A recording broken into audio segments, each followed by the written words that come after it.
Chapter 1. The Inheritance. When I first heard the news that my father had passed away, it didn't hit me with the force that I expected. There were no tears, no flood of emotions, nothing that I could clearly categorize as grief. I had long since made peace with the fact that I wasn't going to have a conventional relationship with him. He had spent so much time in his workshop, buried in his work, that we were strangers to each other by the time I left home. I remember the smell of oil, rust, and old wood that filled the space when I was a kid, the clinking sounds of metal and the hum of machines. Those sounds used to make me feel uneasy, almost like I wasn't welcome in my own home. Now, they felt like a distant echo from a life I had moved on from years ago. Growing up, I was the kind of child who couldn't sit still, always running around outside, preferring to explore the woods behind our house than sitting in a dusty corner of my father's workshop, where he spent endless hours creating things that I never quite understood. I suppose, deep down, I always resented the fact that his workshop seemed to be more of a priority to him than I was. Even as a teenager, I resented how much he invested in his machines, his projects, his mechanical marvels. They were his children, his passion. I was just someone who lived under the same roof, but wasn't fully seen. Maybe that's why I left for college as soon as I could, just to get out of the shadow of his eccentricities, to pursue something that felt more aligned with who I thought I was. Something bigger, something more human maybe, not something built with bolts and gears.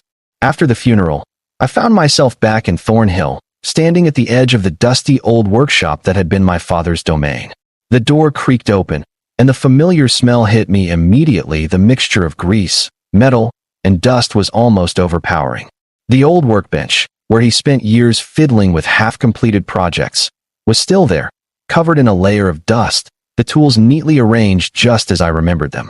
The rusted old machines that had always fascinated and terrified me stood in the corners of the room like silent sentinels. Their disrepair only added to their mystique, as if they held secrets I was never meant to understand. I had come to the workshop with only one thought in mind: sell it. Sell the building, sell the equipment, and move on with my life. I had no interest in carrying on my father's legacy, especially not in the way he would have wanted. He had no heirs, no close friends, and certainly no one in the family who understood what he did, so it all fell to me, his estranged daughter, who had long ago decided that a life of travel and discovery was better than being tied down to this town. I had big dreams, plans to see the world, to explore what lay beyond the confines of Thornhill, and none of that involved this workshop. It was a relic, a reminder of a past I was ready to leave behind. I had my future mapped out in a way that was finally mine, free of mechanical puzzles and constant tinkering. But, as I stood there in the middle of the workshop, my eyes catching the glint of a tool or a piece of machinery here and there, I couldn't shake the feeling that something was off. The quiet hum of the room, the echo of my footsteps as they echoed off the cold concrete floor, it all seemed to beckon me. My father's absence felt like a void, a weight that settled deep into my chest, and it was in that moment that I realized that maybe there was more to this place than I had given it credit for. I ran my fingers over the old workbench, where my father had spent countless hours. I could see the faint remnants of grease stains, small pieces of scrap metal stuck in between the cracks of the worn wood. My father had always been so meticulous about his work, about his tools. They were his pride and joy, and yet they had also been the very thing that had distanced him from me. I couldn't help but wonder if, in some twisted way, this workshop had been his attempt to communicate with me. Maybe the way he built things, the way he got lost in his creations, was his way of expressing what he couldn't say with words. But I hadn't been ready to understand that then, and I wasn't sure I was ready to understand it now. I began to move through the space more methodically, surveying the machinery my father had accumulated over the years. There was the old laser cutter, a machine that had once scared me with its sharp, glowing edges, and the giant drilling press that seemed too powerful for any practical use. There were several small, unfinished projects scattered about, half-built robots that looked like they could have been something out of a science fiction movie. And then, in the far corner of the room, I spotted the thing I had almost forgotten about. A large, metallic crate, locked up tight. It was one of my father's last projects, something he had worked on for years but had never finished. I remembered it clearly from my childhood, the stories he would tell me about it, about how it was going to be the culmination of his life's work. He said it would change everything, that it would solve problems no one else could even fathom. But he had never finished it. The crate had sat there, collecting dust, as his other projects took precedence. And now, it stood before me, as unfinished and mysterious as ever. I knew I should leave it alone after all. I had no interest in getting involved with my father's work anymore. But there was something about that crate, something that made my curiosity stir. It was almost as if it had been calling to me, beckoning me to understand what had been left behind. I didn't know why I did it, but I found myself unlocking the crate. The mechanism clicked with a soft sound, and I lifted the lid. Inside, wrapped in old cloth, was a small, unassuming box.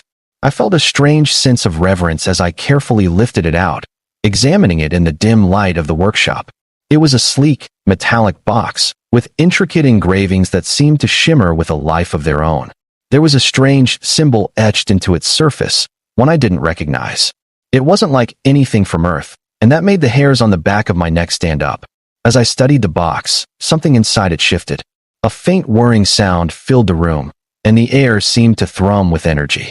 I froze, unsure whether I had just imagined the sensation.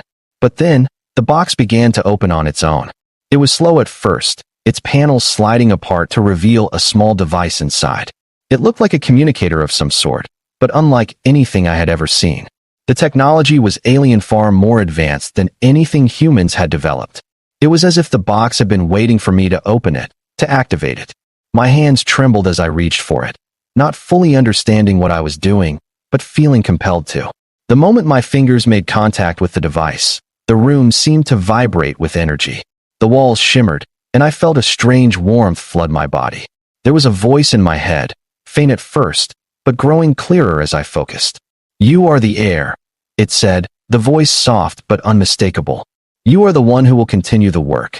I stumbled backward, dropping the box as it continued to hum in my hands.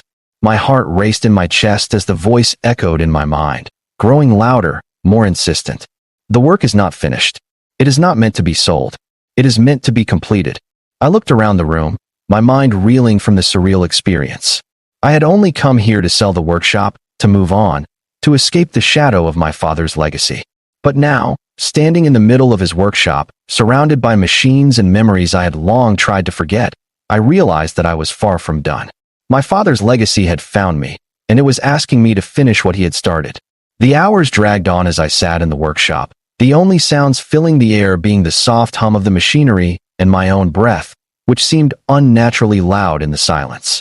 The strange device I had found on my father's workbench lay in front of me, still humming softly, casting faint patterns of light on the dusty surface.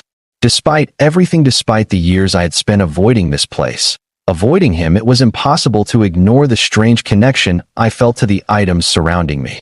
My father's legacy was more than just a building or a collection of tools and machines.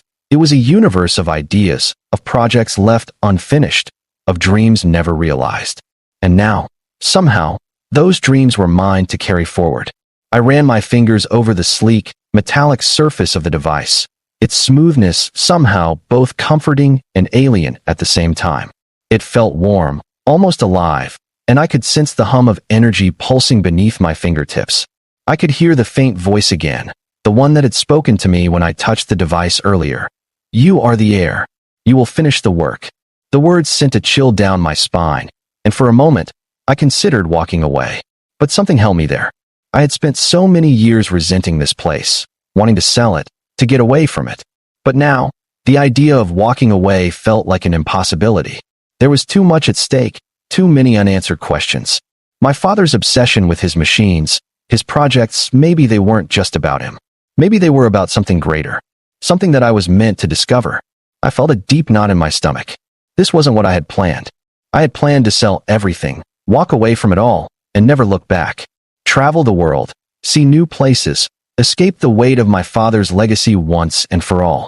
But now, with this device sitting in front of me, glowing softly, I couldn't help but feel that my life had just taken a drastic turn. The idea of travel, of leaving this behind, seemed distant, far out of reach now. I had to know more.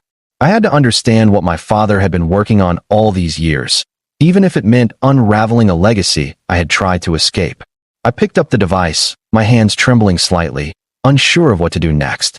There were no instructions, no manual, just this strange, alien object that seemed to pulse with energy. I stared at it, the metallic engravings on its surface swirling and shifting as if they were alive, constantly changing. I had never seen anything like it. My father had worked with machines, sure, but this wasn't anything like his usual creations. This was different. This was something else entirely. The workshop seemed to shift around me, the walls narrowing in, the air thickening. A low vibration hummed through the floor, sending a ripple through the space. The feeling was strange, like the very room was alive, reacting to the device. I had no idea what it meant, but I couldn't deny that something was happening. Something that connected me to this place in a way I never thought possible. I carefully placed the device back on the workbench, my mind racing. I needed answers, but I didn't know where to begin. The workshop, once a place of confusion and resentment, was now an enigma I couldn't escape from. I needed to understand what my father had been doing here all these years, what he had left behind, what he had left for me to finish. Chapter 2. The First Step. The next morning, I returned to the workshop with a clearer mind, though the questions still lingered, unanswered. I hadn't been able to sleep the entire night, haunted by the strange voice in my head, the hum of the device, and the lingering sensation that I was about to stumble onto something far bigger than I could have imagined. The room felt alive now, filled with the weight of my father's work, and as much as I wanted to ignore it, I knew I couldn't. I had to face it. I pulled my father's old notebooks from the shelves, the ones I had never bothered to open as a child. They had been tucked away in the corners of the workshop, collecting dust, abandoned just like the rest of his projects. I never had any interest in them. They were just scribbles to me, mechanical equations, and arcane formulas that meant nothing to me. But now, with the weight of my father's unfinished work pressing down on me, I felt I had no choice but to look. The notebooks were filled with his neat handwriting pages of diagrams, calculations, and notes in languages I didn't recognize. They were a chaotic mess of thoughts and plans, but one thing was clear. He had been working on something big, something important. The more I flipped through the pages, the more I realized that my father had been involved in something far beyond just machines and technology. There were references to alien species, to technology beyond human understanding, and a constant mention of a project he had called the Ascendant Protocol. The name sent a shiver down my spine. The Ascendant Protocol. It sounded like something out of a science fiction novel, something too grand to be real. But here it was, scribbled across the pages in my father's handwriting. The project seemed to be a culmination of everything he had ever worked on, a merging of human technology with something extraterrestrial. I found one page that made my heart race. It was a drawing of the device I had found yesterday. The same intricate engravings, the same mysterious symbols. But this time, it was accompanied by a note that read, "The key to unlocking humanity's next evolution. The device will be activated once the right air is in place. Prepare for the ascension." The note was unsettling, its meaning obscure and vague, but it was clear that my father had believed this device was more than just a tool. It was a gateway, a stepping stone to something greater. I could feel the weight of my father's obsession bearing down on me. He had spent his entire life working on this, sacrificing everything for a project I hadn't understood, a project I had rejected. And now, it seemed that the legacy he had left behind was something I couldn't escape. It was calling to me, demanding that I finish what he had started. I sat down at the workbench, my hands trembling slightly as I stared at the device.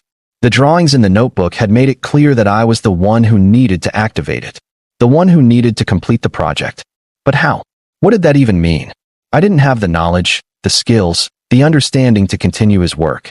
I was just an ordinary woman, a daughter who had left all of this behind in pursuit of something more conventional, something easier to understand. And yet here I was, standing at the edge of a mystery that would change everything.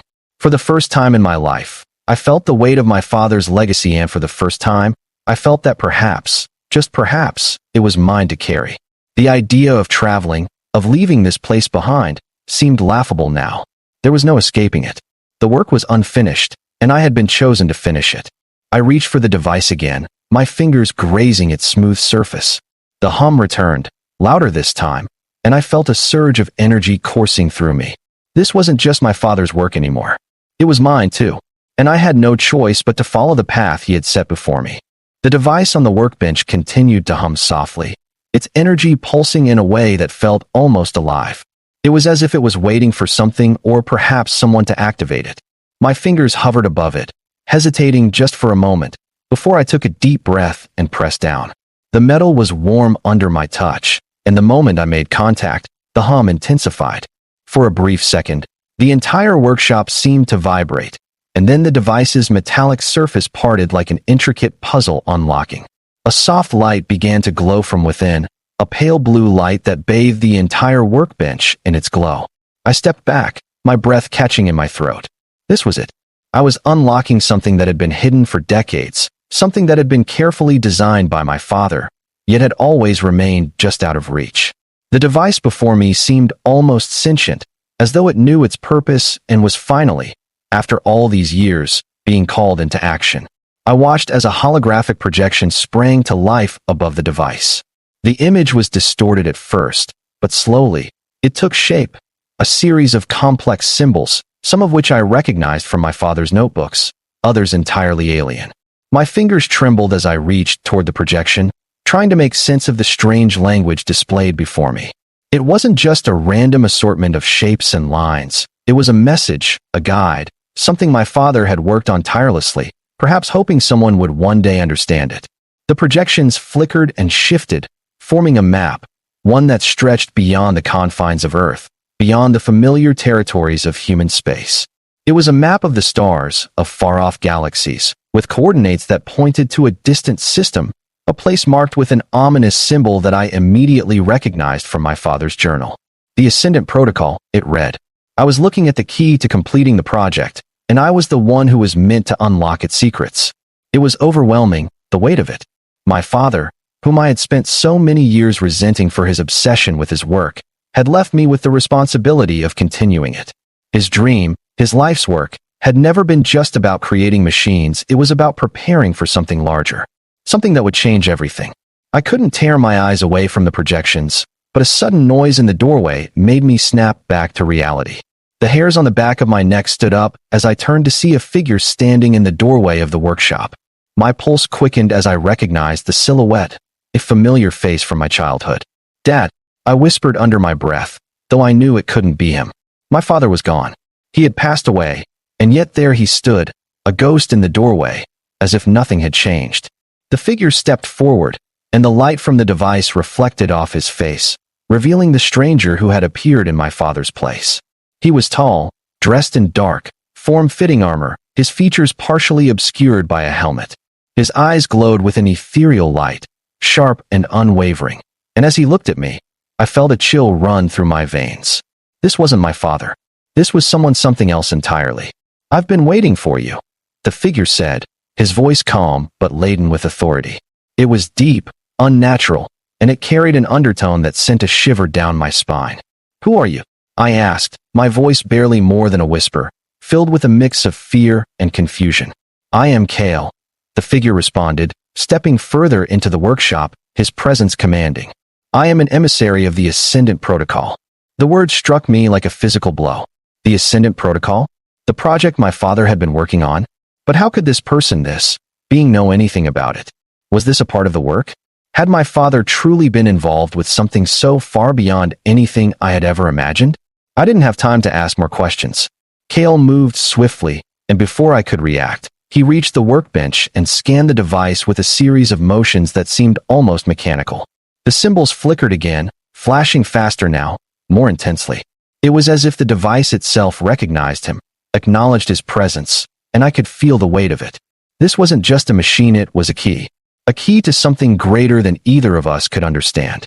Kale's voice broke the silence again. "You are the heir, the one chosen to finish what was started. The device you've unlocked is the first step, but there is much more to learn. And time is running out." My head was spinning. "Time is running out? What do you mean? What is this all about?" I demanded, my heart racing as I struggled to make sense of it. The Ascendant Protocol is not just a project. It is a plan, one that has been in motion for millennia. Your father was part of a team that built the foundation for the next stage of evolution. But the project has been sabotaged, delayed, and manipulated. You, his daughter, are the only one who can finish what was started. I took a step back, my hands shaking as the weight of his words settled on my shoulders. But I didn't know what to say. I had never wanted any of this. I had never wanted to be a part of my father's legacy, let alone carry it forward. I had left all of this behind, and yet here I was, pulled back into something I couldn't understand. You've already begun, Kale said, his voice quiet but intense. By activating the device, you've initiated the first phase. The Ascendant Protocol will bring humanity to a new era, but it requires an heir, someone with the bloodline, to unlock the secrets hidden within the stars. You are that heir. I shook my head, unable to believe what I was hearing. No, I can't. I'm not ready for this. I don't know anything about it. Kale's gaze softened, though his expression remained unreadable. You don't have to be ready. This is your destiny. It is in your blood, and it will guide you, even if you resist it. His words felt like chains, wrapping around me, pulling me deeper into the mystery that I had no way of understanding. I had inherited my father's workshop, but I hadn't expected to inherit this responsibility, this path that seemed to stretch beyond anything I had ever imagined. The weight of the situation hit me all at once. The Ascendant Protocol wasn't just about finishing my father's work, it was about changing everything. The legacy of humanity was tied to something far beyond this small workshop, beyond Thornhill, beyond Earth itself. And somehow, I was at the center of it. Kale turned toward the projection that still hovered above the device, the glowing map of the stars. There is much to learn, he said, but we don't have time. The forces that seek to stop you are already moving. We must prepare. I felt a surge of panic, but there was no time to process it. Kale was already moving toward the door, signaling for me to follow. My hands were clammy, my thoughts scattered, but I knew one thing for certain. I couldn't run away from this. My father's legacy was now my own. The Ascendant Protocol had already begun, and I was the key to unlocking its mysteries. Chapter 3. The Path Forward. The drive to the facility was long, the winding roads of Thornhill leading us out into the outskirts of the town, toward a secluded area I had never noticed before. It was strange to think that a part of my father's life, one that had been so hidden, so secret, was now being revealed to me. As Kale's ship hummed silently, I stared out at the landscape, my mind spinning with all that I had learned in the past few hours. I wasn't ready for this. I wasn't prepared for what I had uncovered. And yet, the pull of destiny, of something far larger than myself, was undeniable. There was no escaping it now. Kale turned to me, his expression unchanged but his voice filled with an almost unnerving calmness. The path you're about to walk is fraught with danger, but it is a path you cannot turn away from. The Ascendant Protocol is not just a project, it is the future of all humanity. His words settled on me like an iron weight, but there was something else in his voice too. Something that made it clear that, despite the danger, there was no turning back. I had already taken the first step. The silence in the ship was almost suffocating. Every hum of the engines seemed amplified, filling the cabin with a quiet urgency that matched the chaos spinning in my mind. Kale had said we were heading to a facility, one that was central to completing the Ascendant Protocol. I didn't know what to expect, but the unease in my chest grew with each passing mile. Kale remained silent as we flew over the rugged terrain, and I couldn't help but glance over at him occasionally. Despite his ethereal presence, there was something reassuring about the way he carried himself, calm, collected, but with an unmistakable weight of authority. It was clear that he had been part of something much larger than I had ever imagined, something that was now pushing me to the forefront. My father's legacy had just taken a drastic turn, one that I had never expected, nor had I wanted. But here I was, part of something far beyond my understanding. The weight of my father's work, now my work, bore down on me. The uncertainty was overwhelming, and yet there was a flicker of something else, something deep within me that began to ignite, a curiosity, a need to know, to understand what had been hidden in the depths of my father's life. I wasn't just running anymore. I was part of something. The landscape below us grew more desolate as the ship flew farther out from Thornhill. The lush fields, familiar roads, and small towns I had grown up with disappeared, replaced by the barren expanses of wild forests and vast stretches of untouched land. This part of the world was remote, abandoned, and I realized then how little I truly knew about my father's past. He had kept everything hidden, away from me, away from the world. Perhaps even he had not fully understood the magnitude of what he was involved in. The ship slowed as we approached a massive, hidden facility, its shape barely visible beneath the canopies of trees, blending seamlessly into the environment. As the ship descended, I could make out the high walls, the dark metallic surface, and the heavily guarded entrance. This was no ordinary place. I could feel it in the air, the tension that seemed to hang over it like a storm. The Ascendant Protocol wasn't just a project. It was something to be protected at all costs, and here, in this hidden facility, was where the culmination of my father's work had come to life. "Welcome," Kale said, his voice reverberating through the cabin as the ship touched down. "This is where the Ascendant Protocol can be completed, where humanity's next evolution begins." I stepped off the ship, my feet touching the cold, hard ground. The facility loomed in front of me, its towering structure casting long shadows as the sun dipped below the horizon. I felt small in comparison, insignificant almost, as I walked toward the entrance, the weight of destiny pressing down on me with every step. There was no turning back now. Inside the facility, I was led through a series of corridors, each one more sterile and cold than the last. The lights above flickered occasionally, casting strange, unsettling shadows that seemed to move with us as we walked. The facility was a labyrinth, filled with rooms that I couldn't even begin to understand. Some of the rooms had large machines I couldn't identify, their complex, intricate designs too alien to even fathom. Finally, we arrived at a central chamber. The room was vast, its ceiling disappearing into darkness above, and the walls were lined with strange devices and projections that hummed softly. In the center of the room stood a large platform, and as I stepped closer, I saw that it was surrounded by more of the glowing symbols I had seen on the device back in my father's workshop. "This is where the work will be completed," Kale said, his voice reverberating in the empty room. "This platform will activate the Ascendant Protocol. It will complete what your father began, and it will change the course of history." I looked around, feeling a sense of disconnection from everything in the room. The machines, the glowing symbols, the large platform, it all felt like it was beyond my grasp, too complex, too alien. But it was clear that this wasn't just about technology.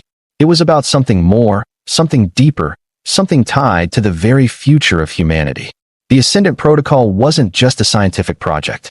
It was a revolution, a path toward something greater than I could ever comprehend. Kale motioned for me to step onto the platform, and I hesitated for just a moment. The weight of the decision weighed heavily on me. Was I ready for this?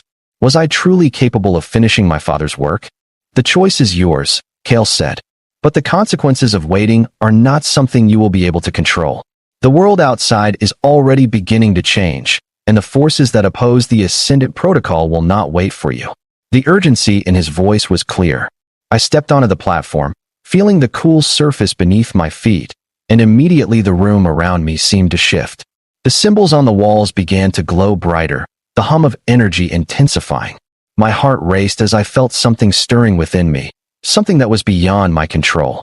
The device on my father's workbench, the voice I had heard, the map of the stars, all began to make sense in that moment. This wasn't just about my father's legacy. This was about the future. This was my future. I closed my eyes, focusing on the strange energy coursing through my body.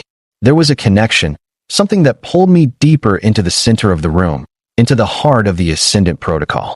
The room around me flickered with strange projections, images of distant galaxies, alien landscapes, and technologies that seemed so advanced they were nearly incomprehensible. The device activated, and the holograms began to show the full scale of what was at stake. The Ascendant Protocol wasn't just about unlocking new technologies, it was about unlocking the potential of humanity itself. The platform beneath me began to hum louder, and I felt a strange sense of power surging through me. It was as though the very fabric of the universe was shifting, bending, folding in on itself. The Ascendant Protocol wasn't just about machines and technology. It was about evolution, about humanity becoming something more, something beyond what we had ever imagined. "Are you ready?" Kale asked, his voice softer now. I nodded, though I wasn't sure if I was ready for what was to come. But I knew one thing for certain. I had inherited my father's legacy, but I was not simply his heir.